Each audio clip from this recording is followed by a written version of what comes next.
Hi friends, good morning. இன்றைக்கி நம்ம என்ன வீடியோ பார்க்க போகிறோன்னு பார்த்தீங்கன்னா, ஆடி வெள்ளி பார்த்திங்கன்னா இன்றைக்கி. ஸோ நான் இன்றைக்கி என்னென்ன வேலை செய்கிறேன்னு பார்க்கலாம். ஃபஸ்ட்டு எந்திரிச்ச உடனே பார்த்திங்கன்னா குளிச்சுட்டு வந்துட்டு அரிசி பருப்பு எல்லாமே ஊற வச்சுட்டேன். அதுக்கப்புறம் ரெடி ஆகிட்டு வந்துட்டு பருப்பு வச்சுட்டேன், சாதமாக வச்சுட்டேன். துணி வந்து மிஷினில் போயிட்டுருக்கு. அதுக்கப்புறம் பார்த்திங்கன்னா நைட்டு வந்து பாத்திரம் தேய்க்கவே இல்லை, அப்படியே வச்சுட்டேன். அதுக்கப்புறம் பார்த்திங்கன்னா பாத்திரமும் தேய்ச்சிட்டு சாதமும் பார்த்திங்கன்னா கொதிக்க ஆரம்பிச்சிருச்சு. துணியும் முடிஞ்சிருச்சு. துணியை கொண்டு போய் மொட்டை மாடியில் காய வச்சுட்டு ஒரு வழியாக துணி வேலையெல்லாம் முடிஞ்சிச்சு. அதுக்கப்புறம் பார்த்திங்கன்னா அப்படியே சாம்பாரும் ரெடி ஆகிடுச்சு, சாதமும் வடிச்சாச்சு.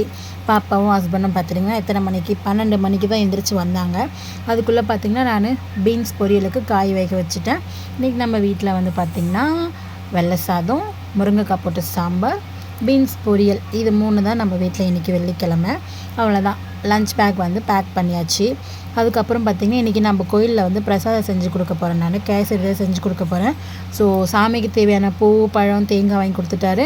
அப்புறம் கேசரிக்கு என்னென்ன வேணுமோ அதையும் வாங்கி கொடுத்துட்டு வேலைக்கு கிளம்பி போயிட்டாரு. அதுக்கப்புறம் பார்த்திங்கன்னா எல்லாமே எடுத்து வச்சுட்டு மதியானம் லஞ்சும் பார்த்திங்கன்னா நான் கொஞ்சமாக சாப்பிட்டேன். சாதம் கொஞ்சம் எடுத்துக்கின்னு பீன்ஸ் பொரியல் கொஞ்சம் நிறைய வச்சுட்டு சாப்பிட்டு முடிச்சிட்டேன்.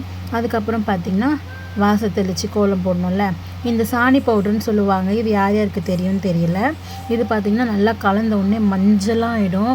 கை நம்ம எத்தனை வாட்டி வாஷ் பண்ணாலுமே அந்த மஞ்சள் போகாது. அதை போட்டால் நல்லா மங்களகரமாக இருக்கும் வீட்டு வாசலில். ஸோ அதை போட்டு நல்லா க்ளீன் பண்ணி தண்ணியெல்லாம் தெளித்து பெருக்கி வச்சுட்டேன்.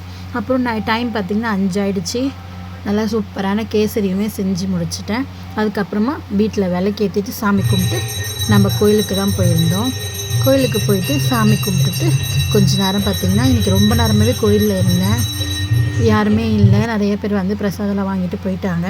அப்புறமா வீட்டுக்கு வந்துட்டு டிஃபன்லாம் சாப்பிட்டு முடிச்சுட்டு டின்னர் சாப்பிட்டு முடிச்சுட்டு எல்லா வேலையும் முடிச்சுட்டு தூங்க போயாச்சு. டாட்டா, பாய் பாய்.